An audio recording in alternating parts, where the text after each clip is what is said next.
Your brother is getting your share of the trust fund, my father announced, his voice cold and matter of fact. You've always been healthy. You don't need it. I sat there in the lawyer's office, my hands gripping the armrests of the leather chair so tightly my knuckles turned white. The words hung in the air like a death sentence. For a moment, I couldn't breathe. My brother, Ethan, sitting across from me, threw his head back and laughed. Actually laughed. The sound was so cruel it made my stomach turn. Finally, some justice, he said, grinning at me like he'd just won the lottery. My name is Emma. I'm 30 years old, and I work as a financial consultant in Raleigh, North Carolina. For the past 4 years, I'd poured every cent I had into saving my brother's life, $200,000. Every bonus, every saved dollar, every sacrifice I made went toward his cancer treatments. I'd emptied my savings, taken out loans, worked extra hours until I was running on fumes.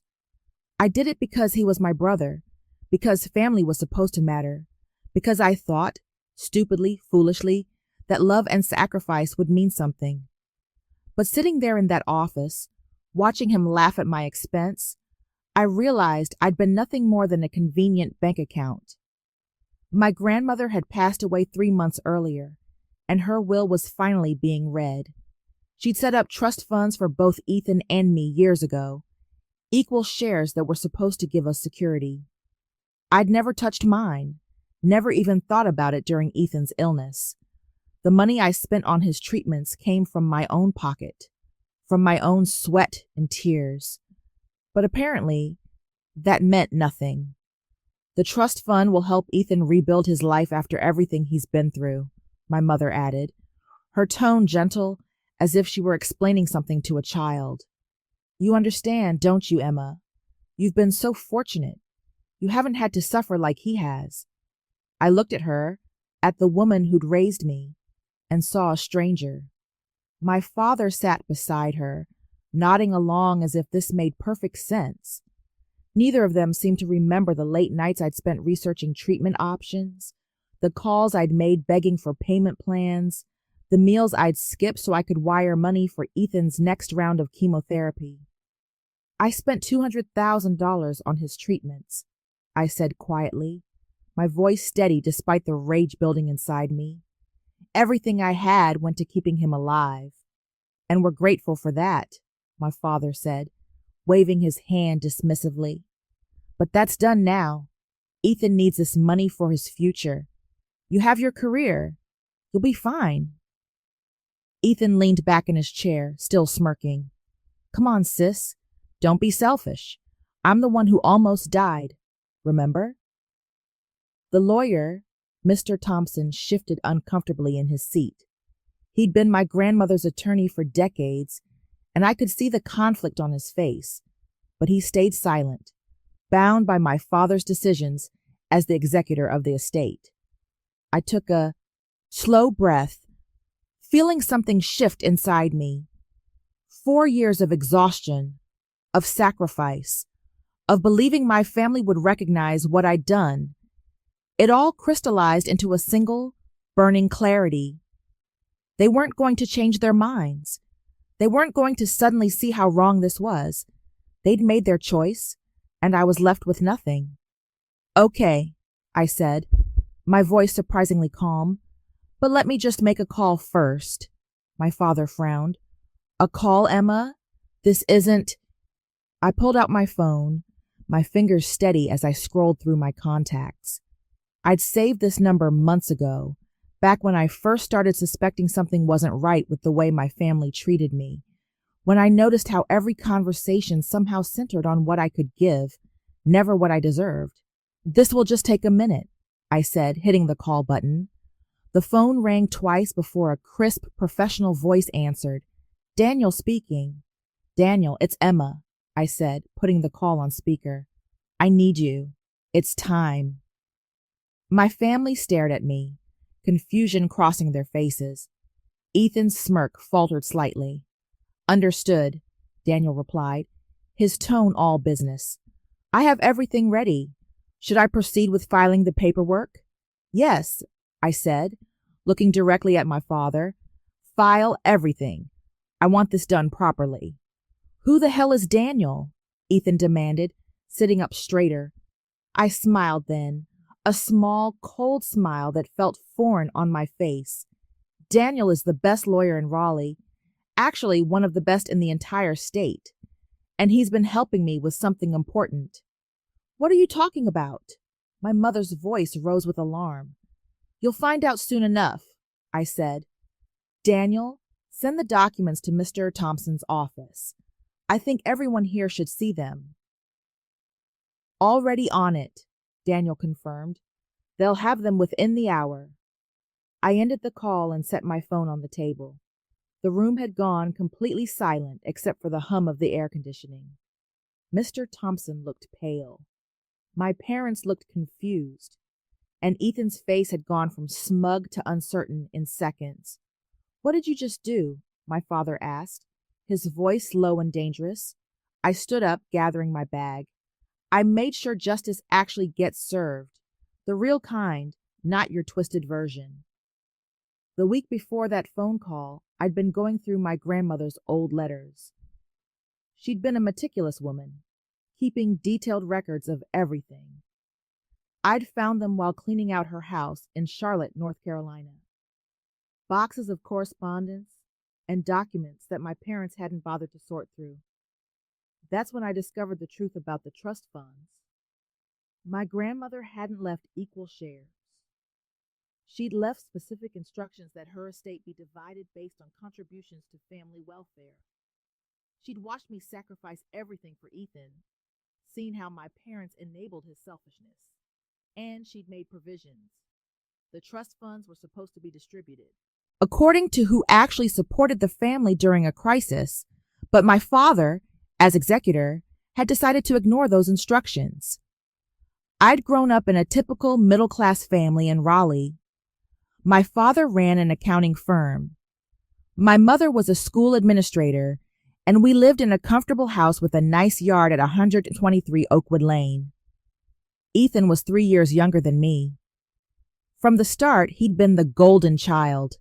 Everything came easier to him, or so my parents believed. They saw his struggles as evidence of a sensitive soul that needed protection. They saw my successes as proof I could handle anything on my own. When Ethan was diagnosed with leukemia 4 years ago, the family rallied around him. But rallying, I quickly learned, meant different things to different people. My parents rallied by being emotionally present, visiting him in the hospital, cooking his favorite meals. They expected me to rally by opening my wallet. Emma, the insurance won't cover this treatment, my mother had said during one of our family meetings, but it could save his life. Can you help? I'd said yes without hesitation. $5,000 for the first treatment, then $10,000 for the next, then $20,000, then $50,000. The numbers kept climbing, and I kept saying yes because I believed, genuinely believed, that when this was over, my family would recognize what I'd done.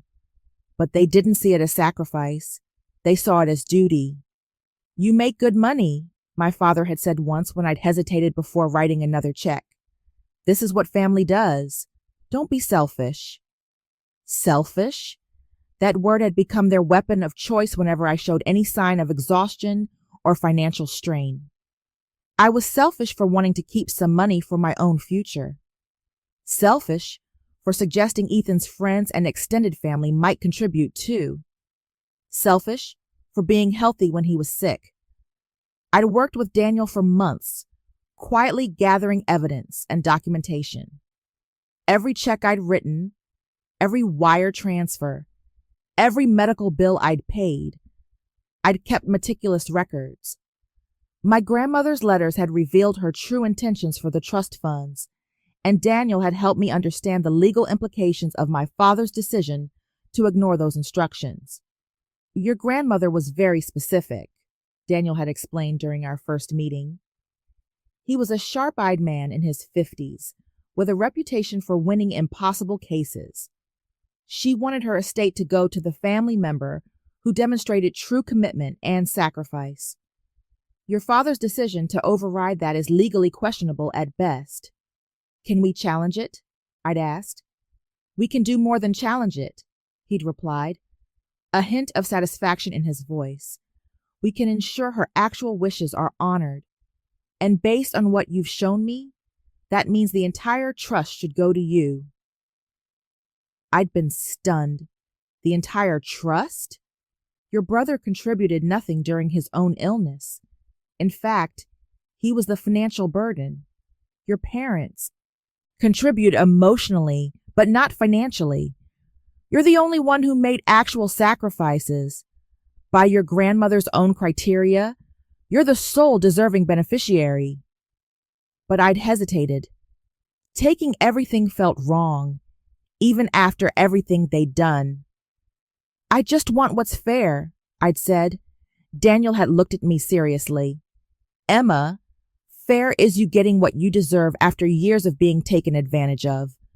Your grandmother saw this coming. She knew your family's dynamics, and she tried to protect you. Let's honor that. Now, sitting in Mr. Thompson's office, I watched my family's faces as they tried to process what was happening. My father's jaw was clenched. My mother looked anxious, and Ethan had gone pale. You're bluffing, Ethan said, but his voice lacked conviction.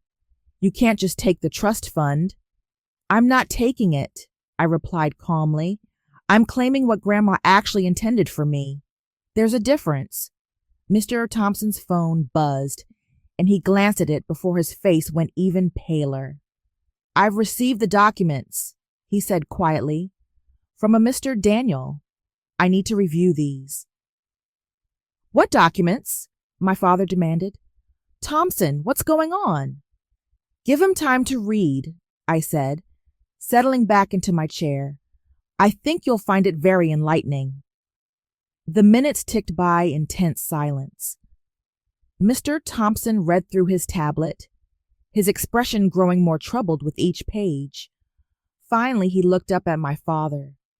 James, he said slowly, did you read all of your mother's instructions regarding the trust distribution? Of course I did, my father snapped. She left equal shares for both children. No, Mr. Thompson said. She didn't. She left very specific criteria for distribution based on family contributions during times of crisis. And according to these documents, Emma's attorney has sent, along with supporting evidence. He paused, looking at me with something like respect. Your daughter has a very strong case that she's the only one who met those criteria. Ethan shot to his feet. This is insane. I had cancer. Doesn't that count for anything? Sit down, Ethan, I said quietly. You're about to learn what actual consequences feel like. The following days were a blur of legal documents and tense phone calls. Daniel moved quickly, filing the necessary paperwork to challenge the trust distribution. The evidence was overwhelming. My grandmother's letters explicitly stated that her estate should go to whichever grandchild demonstrated selfless commitment to family welfare during times of great need. I'd found one letter in particular that had made everything clear. She'd written it 6 months before she died, knowing her time was limited. I've watched Emma empty her savings to save her brother. She'd written in her careful handwriting. I've watched her sacrifice her own future without hesitation, while Ethan accepts it as his due, and her parents enable his entitlement. This is not the family I raised James to create. If my estate is to mean anything, it should go to the child who understands what family truly means. Not obligation, but genuine love and sacrifice. My father had either not read that letter or chosen to ignore it. Either way, it was the foundation of my case. My parents tried everything to make me back down. My mother called, crying, begging me to think of the family. I am thinking of the family, I'd replied. I'm thinking of the family I've supported for 4 years, while everyone else made excuses. My father tried anger. You're destroying this family over money. No, Dad, I said calmly. You destroyed this family when you decided my sacrifice meant nothing. I'm just making sure Grandma's wishes are respected. Ethan tried guilt. I almost died, Emma. How can you do this to me? I saved your life, I'd responded. Every treatment, every medication, every hospital bill, that was me. And instead of gratitude, I got laughed at. So yes, Ethan, I can do this to you. The truth was, I'd been building toward this moment for longer than they knew. It started small, about 2 years into Ethan's treatment. I'd asked him once during a visit if he ever thought about how he'd pay me back someday. He'd laughed, that same cruel laugh I'd hear later in the lawyer's office. Pay you back? Emma, you're my sister. You don't get paid back for doing your duty. Duty? The word had stung then, but I'd pushed it aside, telling myself he was sick and stressed. But the comments kept coming. My mother suggesting I take on extra work to cover another treatment. My father casually mentioning I should postpone buying a house because Ethan's needs were more immediate. Every conversation reinforced the same message. My life, my dreams, my future, none of it mattered as much as Ethan's comfort. The breaking point had come 8 months ago, after Ethan's final treatment. He was declared cancer-free, and the family threw a celebration dinner. Everyone was so happy, so relieved. I'd walked in, exhausted from working a double shift to pay off the last of his medical bills, and my mother had pulled me aside.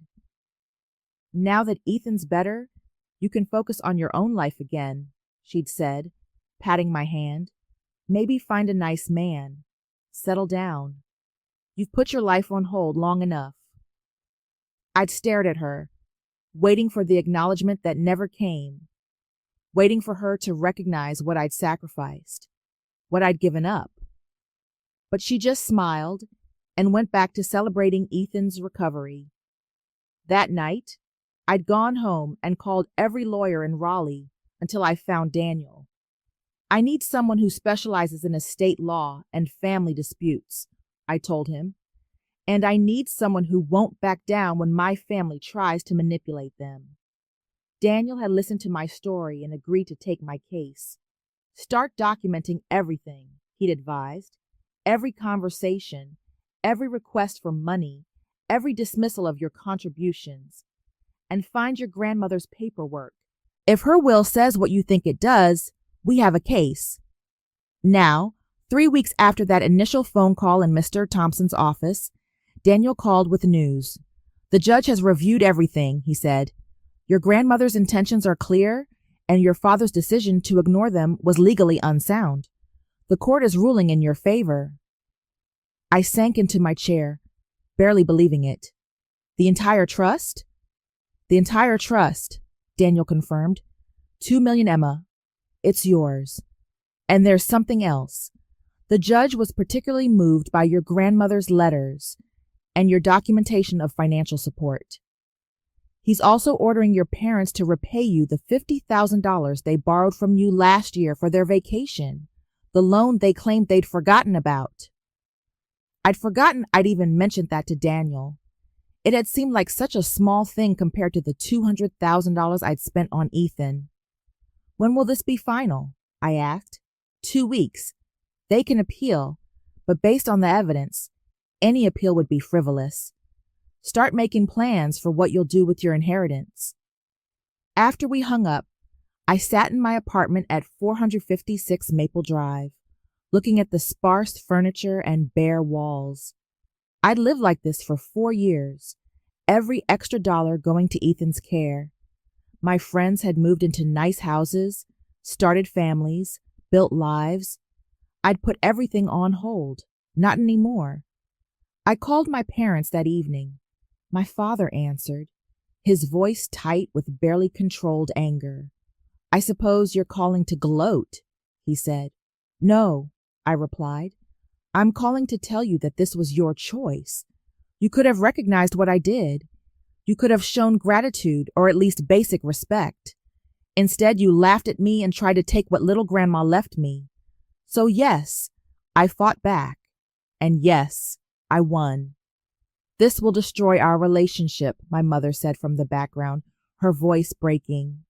Mom, I said softly, our relationship was destroyed the moment you decided my value was only in what I could provide. I'm just the first one to acknowledge it. I hung up before they could respond, and for the first time in years, I felt something I'd almost forgotten, the lightness of being free. The next morning, I woke up to 17 missed calls and dozens of text messages. My father, my mother, Ethan, even distant relatives I hadn't heard from in years, all of them suddenly desperate to talk to me. I deleted them without reading most of them and got ready for work. At the office, my colleague Sarah noticed immediately that something had changed. You look different, she said, studying my face. Something happened. Sarah was the only person at work who knew about my family situation. She'd been the one covering for me during Ethan's worst days, taking on my projects when I was too exhausted to function. I won, I told her simply. The trust fund case. I won everything. Her face lit up. Emma, that's incredible. After everything you went through, you deserve this. But even as I said the words, I felt a nagging unease. Winning felt good, but something about my family's sudden silence after that initial barrage of calls felt wrong. They weren't the type to give up easily. That afternoon, I got a call from Mr. Thompson. Emma, we need to talk, he said, his voice strained. Your brother just filed a lawsuit against you. I sat down heavily. What kind of lawsuit? He's claiming that the money you spent on his medical treatments was actually a loan, not a gift. He's arguing that he never asked you to pay for everything, that you insisted on it, and that you're using his illness to manipulate the inheritance situation. The audacity of it knocked the breath out of me. That's absurd. I have documentation. I know, Mr. Thompson interrupted, and Daniel knows, but your brother has hired Richard Holt. Do you know who that is? I did. Richard Holt was a notorious attorney in Raleigh, known for taking impossible cases and finding technicalities to exploit. He was expensive, which meant Ethan had found someone to fund this lawsuit. My parents are backing this, I said, realization dawning. Most likely, Richard doesn't come cheap. Emma, this is going to get ugly. They're going to try to paint you as someone who held your brother's illness over his head. I called Daniel immediately. He'd already heard about the lawsuit. This is a desperate move, he said, but desperate moves can be dangerous. They're going to subpoena your bank records, your communications with Ethan during his illness. They're going to look for anything that suggests you expected repayment. I never expected repayment, I said. I just wanted acknowledgement. Recognition that I'd sacrificed something. I believe you, but we need to be prepared. Did you ever say anything to Ethan that could be misconstrued? Any text message? Any email where you mentioned the money? I thought back, my heart sinking. There had been one conversation about a year ago.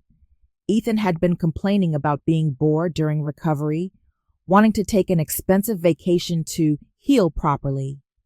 I'd been at my breaking point, exhausted from working overtime to pay off his latest bills.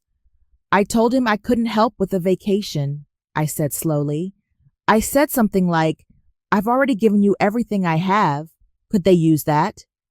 Daniel was quiet for a moment.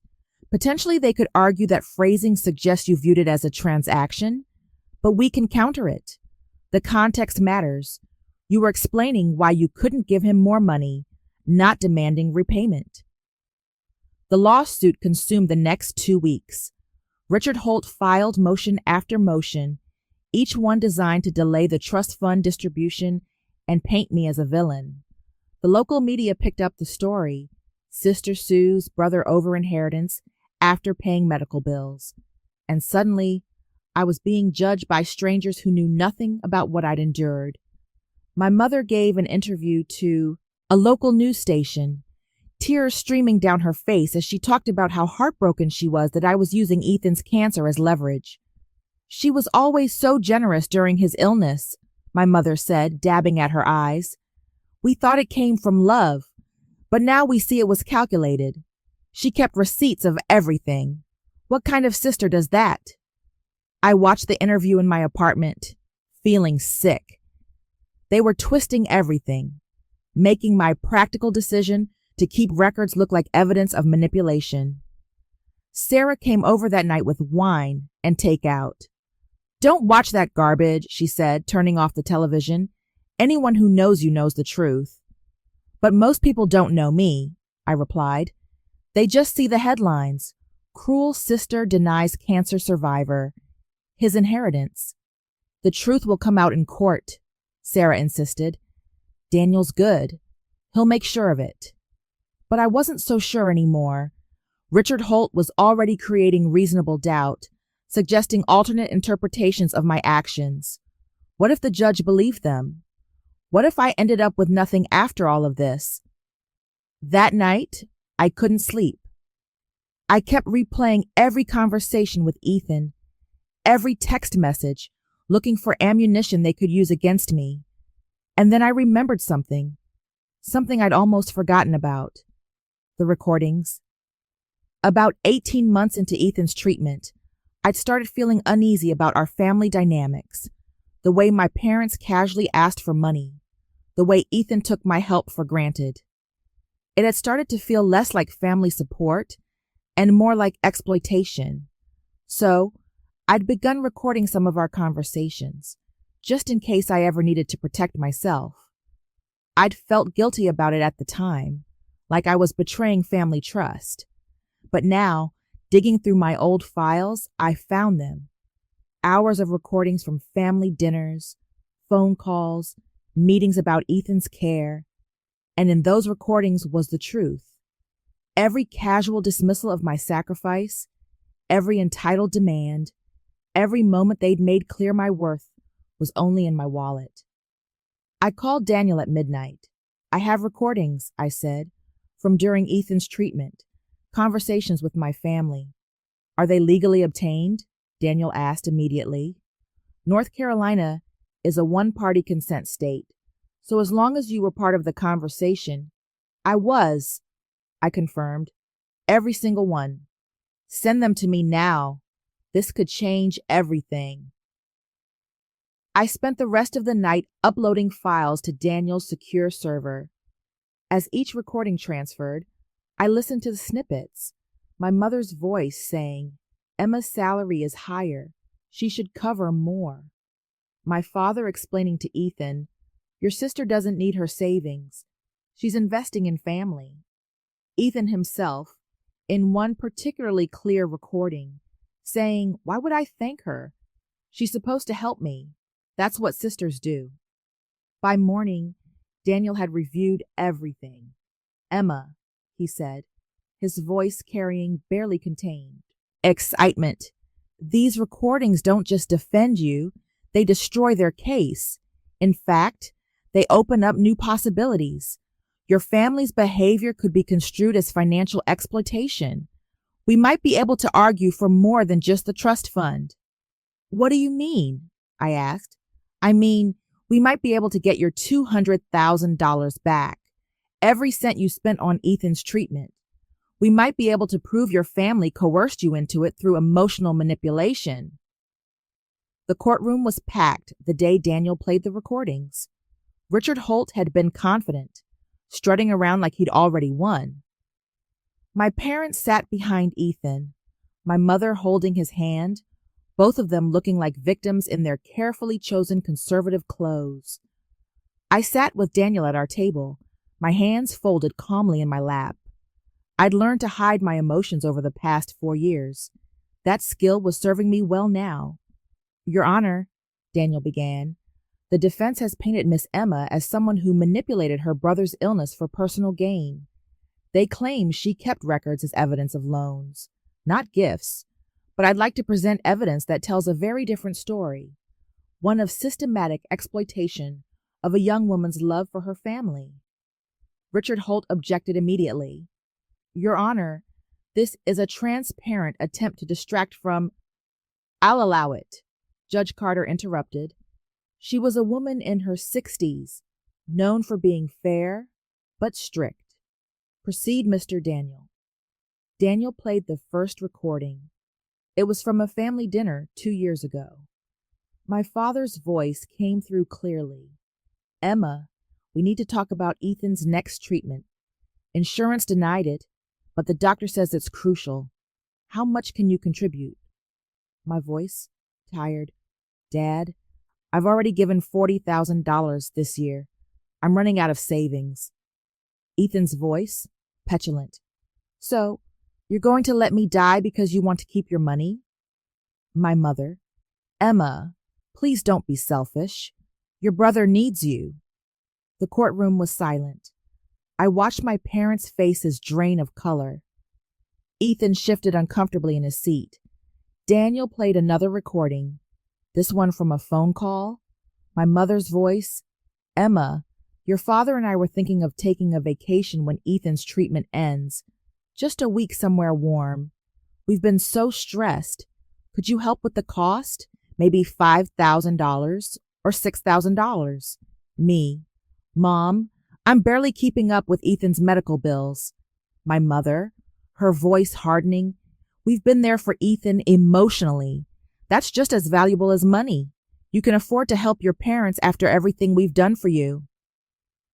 Daniel let that one sink in before playing the worst one.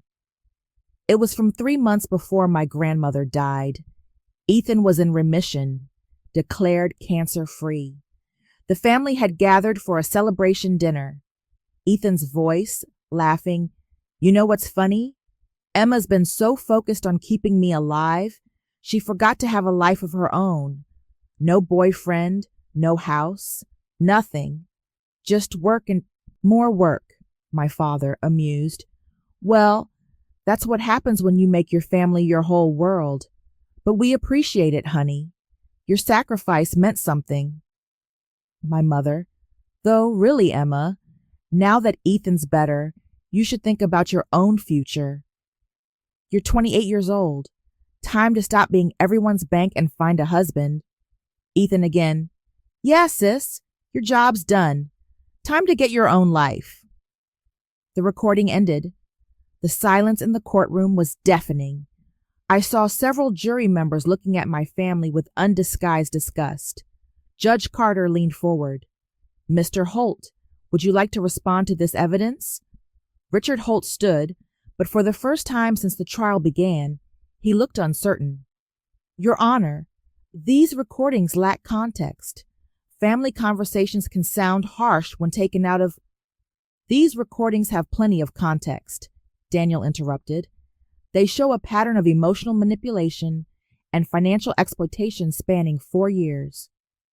Miss Emma wasn't keeping receipts to demand repayment.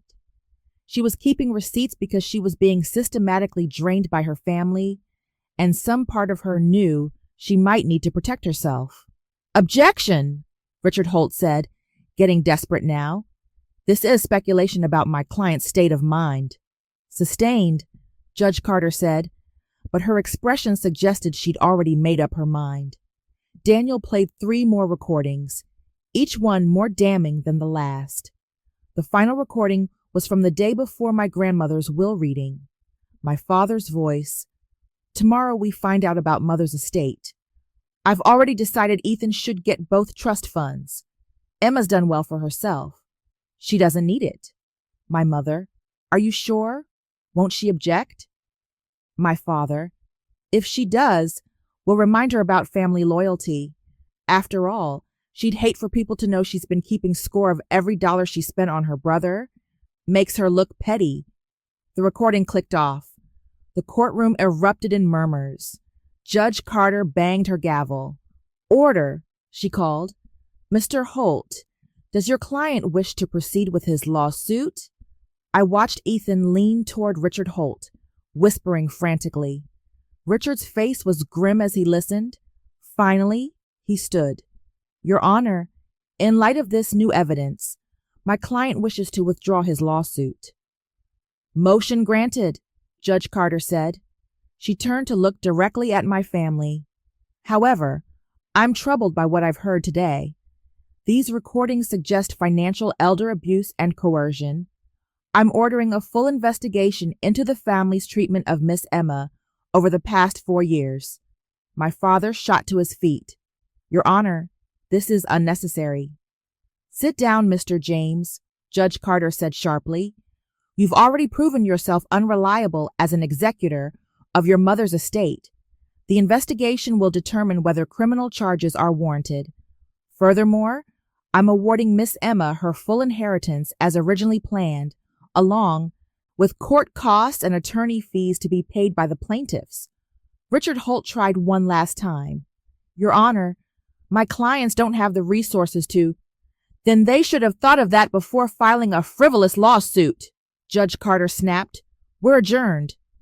As people filed out of the courtroom, I sat perfectly still. I'd won, not just the inheritance, but vindication. The truth was out, recorded, and undeniable. My mother tried to approach me in the hallway, but Daniel stepped between us. I wouldn't recommend contact right now, he said firmly. Not while the investigation is pending. My mother's face crumpled. Emma, please, we're still family. No, I said quietly, we're not. Family doesn't exploit each other. Family doesn't mock each other's sacrifices. You made your choice when you laughed at me in that lawyer's office. I'm just making mine now. Ethan pushed forward, his face red. You vindictive. You planned this. You recorded us deliberately. I protected myself, I corrected, because somewhere deep down, I knew you'd eventually show your true colors. I just didn't realize how ugly those colors would be. My father stood apart from the others, his face a mask of barely controlled rage. This isn't over, he said. The investigation won't find anything. You'll see. Daniel smiled coldly. Actually, Mr. James, based on those recordings, I'd say the investigation will find quite a lot. Financial coercion, elder abuse of Emma herself, possible fraud in the handling of the estate. I'd recommend you find a good criminal defense attorney. I watched my father's face go pale, watched the reality of consequences sink in. For years, they'd acted without accountability, secure in the knowledge that I'd keep sacrificing, keep giving, keep enabling their entitlement. Not anymore. The investigation moved faster than anyone expected. Within 2 weeks, state financial investigators had combed through 4 years of records. What they found painted an even uglier picture than the recording suggested.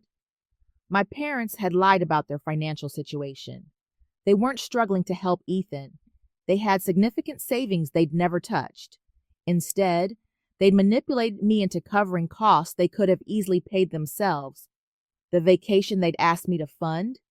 They'd taken 3 others in the previous year, all paid from their retirement accounts.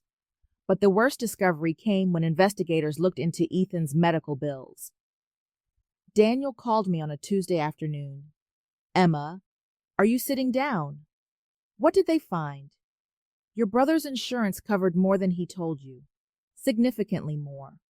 Of the $200,000 you paid, only about $80,000 was actually necessary. The rest was for elective treatments, comfort upgrades, and expenses that insurance had already reimbursed. I felt dizzy. What do you mean reimbursed? Your brother was submitting claims twice, once to insurance, once to you. He pocketed the difference, and your parents knew about it. The betrayal was so complete, so thorough, that I couldn't even process it at first. I'd been working myself into exhaustion, missing mortgage payments, eating ramen for dinner, while Ethan was profiting from my love for him. The district attorney is filing fraud charges, Daniel continued, against all 3 of them. Your brother for insurance fraud and financial exploitation, your parents for conspiracy and elder financial abuse. Elder abuse? I repeated numbly. North Carolina law defines vulnerable adults as anyone being exploited, regardless of age.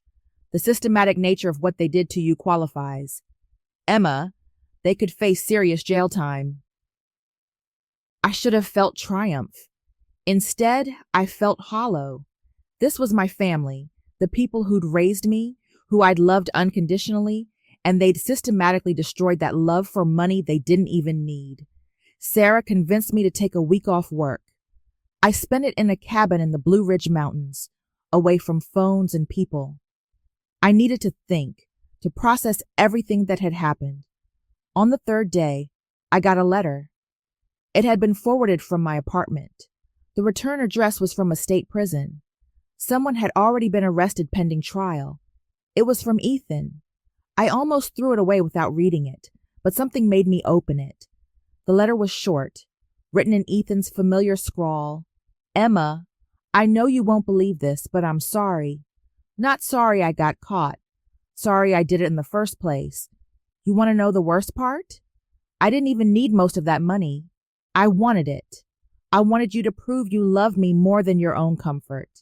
And when you kept giving, kept sacrificing, I despised you for it. I despised you for being better than me, for showing me exactly what kind of person I'd become. Mom and Dad taught me that family exists to serve me. You showed me what family could actually be, and I hated you for it. I don't expect forgiveness. I don't deserve it. But I wanted you to know that somewhere in the wreckage of what I became, I knew you were the only real one among us. I read the letter 3 times, then burned it in the cabin's fireplace. His words didn't change anything. They didn't undo the exploitation, didn't restore the years I'd lost, but they did give me something I hadn't expected: clarity. My family hadn't just taken my money. They'd taken my ability to trust, to believe in the goodness of the people who should have loved me most. But they hadn't taken my strength, that I'd built myself, one exhausting shift at a time, one sacrifice at a time, one moment of standing back up when they tried to keep me down.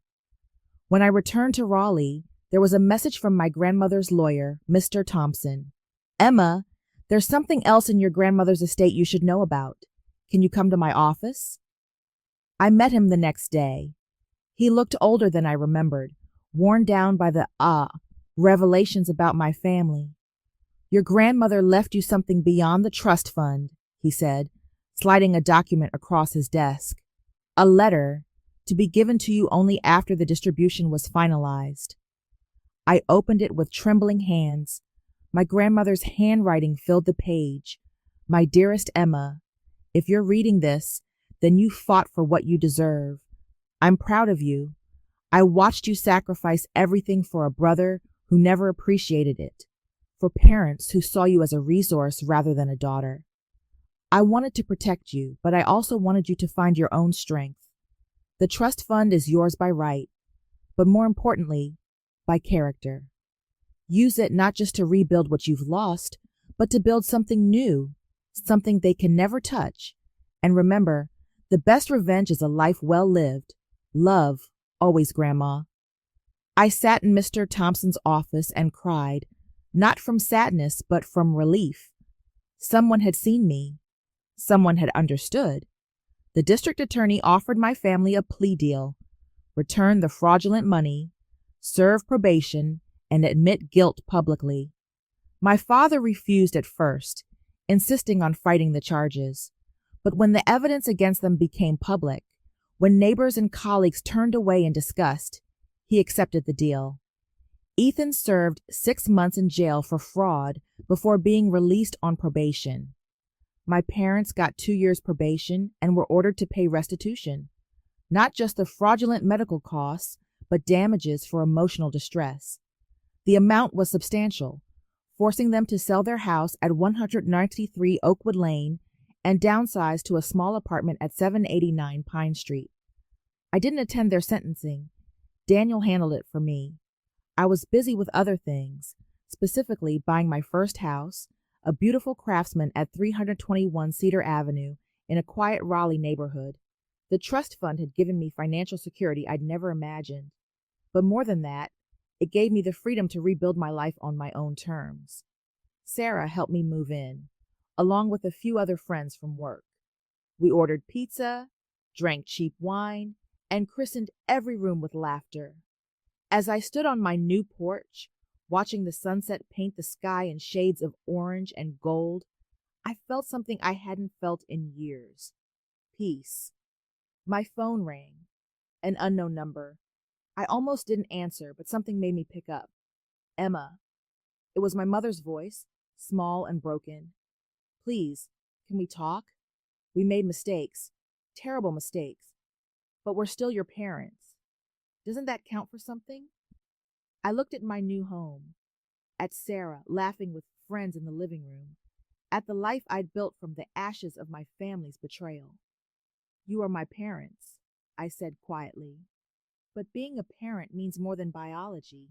It means seeing your child as a person, not a resource. You never learned that. I hope someday you do, for your own sake, but it won't be with me. Goodbye. I hung up and blocked the number. Then I walked back inside to my chosen family, to the people who saw me for who I was, not what I could give. The past was finally, truly behind me. 6 months after the trial, I was sitting in a coffee shop at 456 Elm Street, reviewing financial reports when I saw her. My mother, standing in line, looking smaller somehow. She hadn't noticed me yet, and for a moment, I considered leaving, but something kept me in my seat. She ordered her coffee and turned, our eyes meeting. Her face went through a series of emotions: shock, hope, fear. She walked toward my table hesitantly. Emma, she said, her voice barely above a whisper. I didn't expect to see you here. I come here every Tuesday, I replied evenly. For the past 3 months. She understood the implication. This was my space now, and she was the intruder. May I sit? I gestured to the empty chair. She sat down carefully, clutching her coffee cup like a lifeline. You look well, she said. I'm well. The silence stretched between us, heavy with everything unsaid. Finally, she spoke again. Your father and I lost the house last month. We're renting a small apartment at 789 Pine Street now. Ethan's living with us. He can't find a job with his record. I sipped my coffee and said nothing. I know you don't want to hear this, she continued, her voice cracking, but we're struggling. The restitution payments, the legal fees, Ethan's probation costs, we can barely make rent. And you're telling me this because? She looked down at her hands. Because I thought maybe, given time, you might be willing to help. Just a little. We're family after all. The audacity of it would have made me laugh if it wasn't so pathetic. Here she was, after everything, still thinking she could tap into my resources, still believing that the word family held some magical power over me. Do you know what I did yesterday? I asked calmly. I donated $50,000 to a cancer research charity in my grandmother's name, not Ethan's. He doesn't deserve that honor. But Grandma, who actually understood what sacrifice meant. My mother's face crumpled. $50,000? Emma, we're about to be evicted, and you're just giving away my money, I interrupted. My inheritance. My choice. The same way it was your choice to steal from me for years. The same way it was your choice to mock my sacrifices and then try to take what little Grandma left me. We made mistakes, she whispered, but we're paying for them. How long are you going to punish us? I set down my coffee and looked at her directly. I'm not punishing you, Mom. I'm just not saving you. There's a difference. You taught me that actions have consequences. I'm just letting you experience those consequences without interference. So you're going to watch us lose everything? You lost everything the moment you decided I was worth less than Ethan, I replied. I'm just refusing to pretend otherwise anymore. She stood up abruptly, her chair scraping against the floor. You've become cruel, Emma. Hard. This isn't the daughter I raised. No, I agreed. The daughter you raised would have already written you a check, would have sacrificed her own stability to fix your problems, would have believed that family meant endless self-destruction for people who would never appreciate it. I'm not that daughter anymore, and you're the ones who killed her. She left without another word, and I went back to my financial reports. My hands were steady, my heart rate normal. There was no guilt, no second guessing, just the quiet satisfaction of boundaries finally firmly in place. That evening, I had dinner with Sarah and her fiancé, Michael, at a new restaurant downtown at 101 River Road. They were planning their wedding, and Sarah wanted my input on venues. What about the Willow Creek estate? She suggested, showing me photos on her phone. It's beautiful, and they have this gorgeous garden for outdoor ceremonies. I looked at the images, white chairs arranged in perfect rows, flowers cascading from arbors, string lights creating a canopy of stars. It was beautiful. It was hopeful. It was everything a wedding should be. It's perfect, I said. Book it. Michael smiled. Sarah said you'd approve. She's been talking about it for weeks, but wanted your blessing first. Why my blessing? I asked, genuinely curious. Sarah reached across the table and squeezed my hand. Because you're my family, Emma. The real kind. The kind that shows up. And I wanted you to be part of this decision. Something tight in my chest loosened. This was what family looked like. People who valued your opinion, who included you in their joy, who saw you as essential rather than expendable. My phone buzzed. A text from an unknown number. Please, Emma? Ethan's sick again. Just a cold, but with his medical history, we're worried. Can you at least call and check on him? I deleted it without responding and silenced my phone. Everything okay? Sarah asked. Everything's fine, I replied, and I meant it. The next day, Daniel called with news that made everything even better. The court has approved your motion to reclaim the full $200,000 you spent on Ethan's treatment. With interest and damages, the total comes to $247,000. When do I get it? I asked. That's the interesting part, Daniel said, and I could hear the smile in his voice. Your parents have to pay it. The court is garnishing their income until it's repaid in full. Given their current financial situation, that could take decades. I hung up and stared out my office window at the Raleigh skyline. Justice, it turned out, wasn't always swift. But when it finally arrived, it was thorough. 3 months later, I was invited to speak at a financial literacy conference in Charlotte. The topic was protecting yourself from financial exploitation, even by family. I almost declined. Public speaking wasn't my strength, and talking about my family's betrayal still. Felt raw sometimes. But Sarah convinced me. Your story could help people, she said. People who are going through what you went through, who think they're alone. So I went. The conference was held at a downtown hotel, and my session was scheduled for the second day. I'd prepared a presentation focusing on the practical aspects, keeping records, understanding legal rights, recognizing warning signs of financial abuse. What I wasn't prepared for was the crowd. The room was packed, standing room only. As I took the stage, I saw faces that reflected my own past struggles, exhaustion, confusion, the weight of carrying others who refused to stand on their own. My name is Emma, I began, and for 4 years, I gave my family $200,000. I thought I was being a good daughter, a good sister. I thought sacrifice was the same as love. I was wrong. I told my story, carefully omitting identifying details, but keeping the emotional truth intact. The room was silent, except for occasional sniffles and the scratch of pens on paper as people took notes. The hardest part, I said, wasn't the money.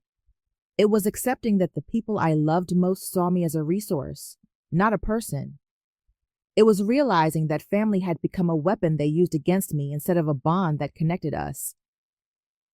After my presentation, the line for questions stretched across the room. A woman in her 50s approached, tears streaming down her face. "I've been supporting my brother for 15 years, she said. "He's never held a job longer than 6 months. My husband wants me to cut him off, but he's family. What do I do?" I looked at her, seeing myself from years ago. Ask yourself this: if he weren't family, would you accept this behavior from anyone else?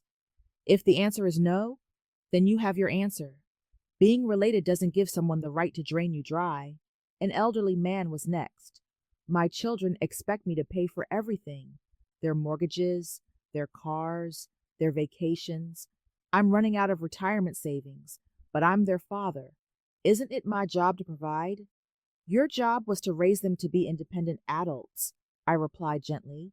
"If they can't support themselves now, continuing to enable them isn't helping. It's hurting." Sometimes the most loving thing you can do is let someone face their own consequences. For 2 hours, I answered questions, gave advice, and watched people come to the same painful realizations I'd reached. By the end, I was emotionally exhausted but strangely fulfilled. My suffering had purpose now. It could help others avoid the same trap. That evening, as I packed to return to Raleigh, I got an email from Ethan. Somehow, he'd found my work address.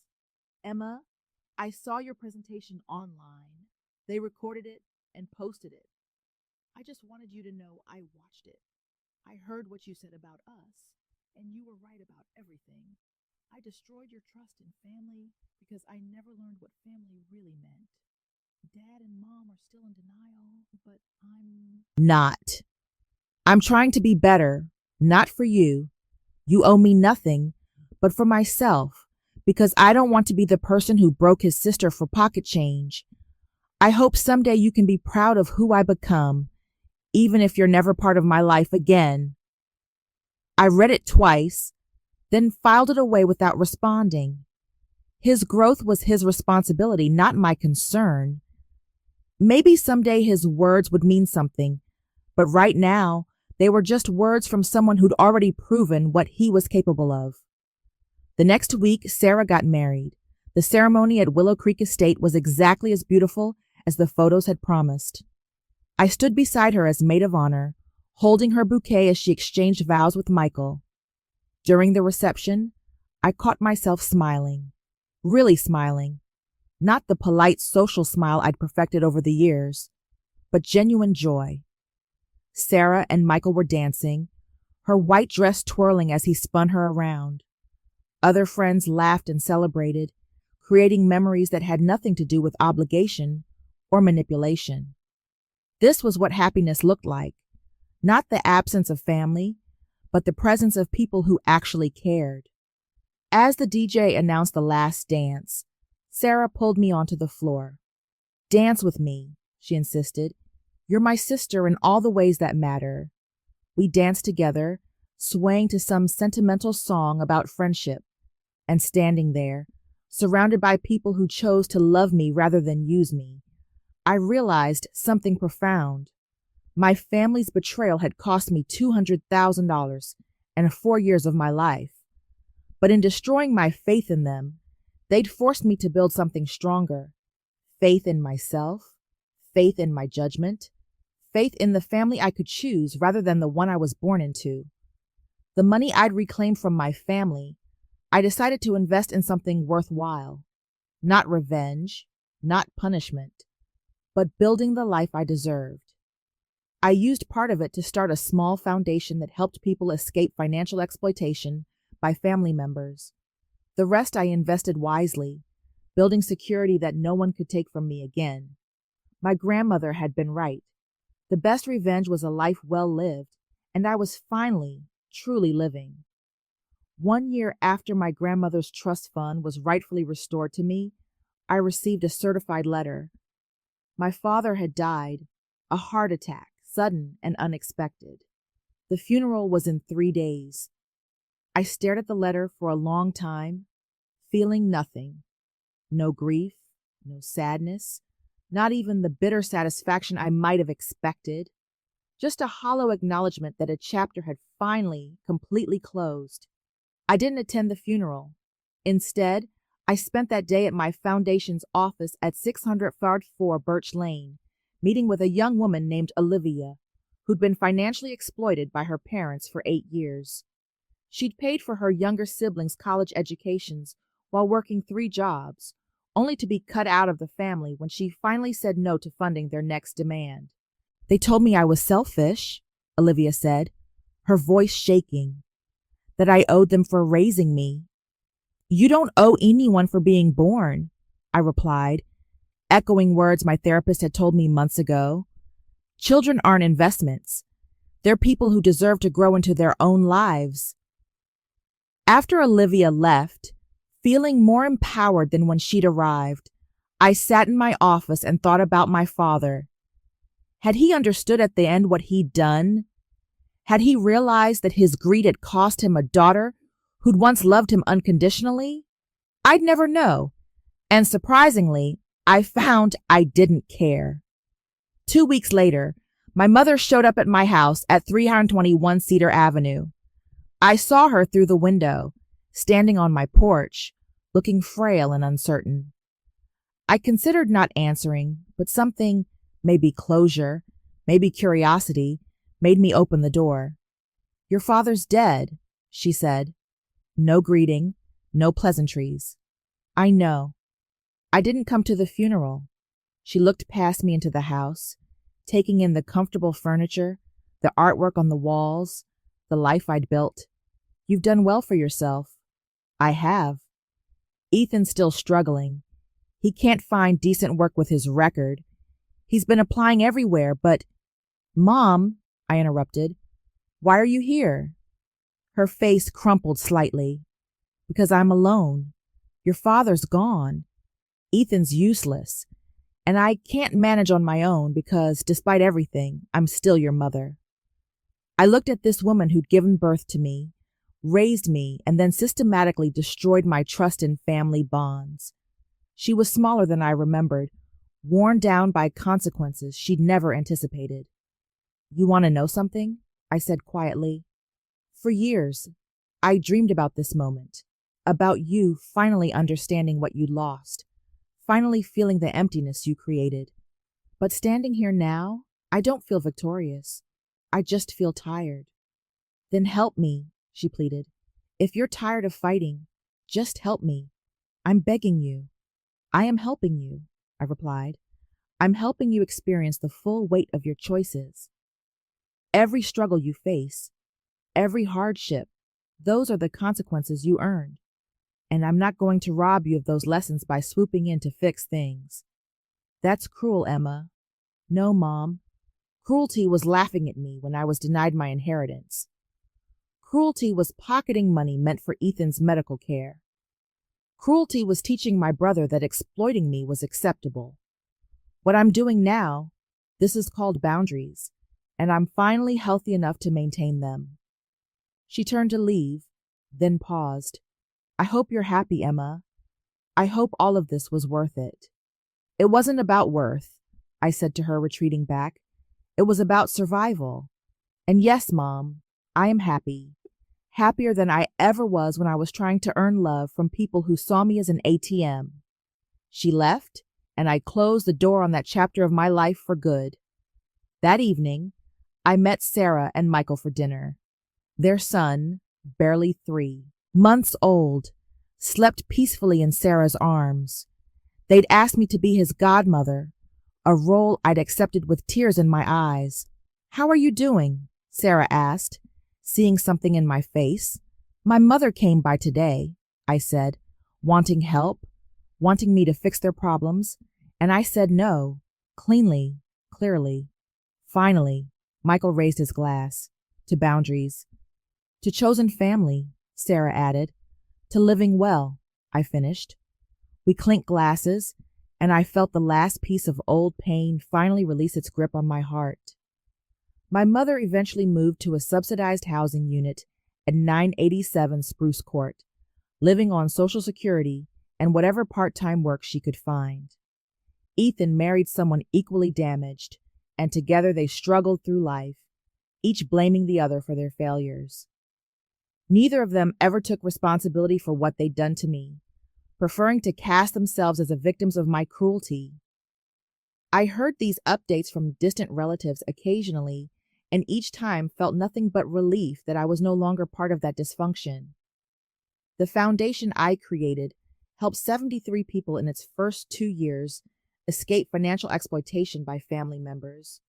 Each person who walked through our doors represented a version of my former self, someone who'd confused sacrifice with love, duty with destruction, and each person we helped felt like redemption for the years I'd lost. Standing in my home office 5 years after my grandmother's will was read, I looked at the photo on my desk: Sarah, Michael, their children, and me at the beach, laughing at something silly and inconsequential. This was my family now, the people who celebrated my successes, supported my boundaries, and loved me without keeping score. My revenge hadn't been about destroying my family. They'd done that to themselves. My revenge had been simpler and far more powerful. I'd built a life so fulfilling, so complete, that their absence from it was a blessing rather than a loss.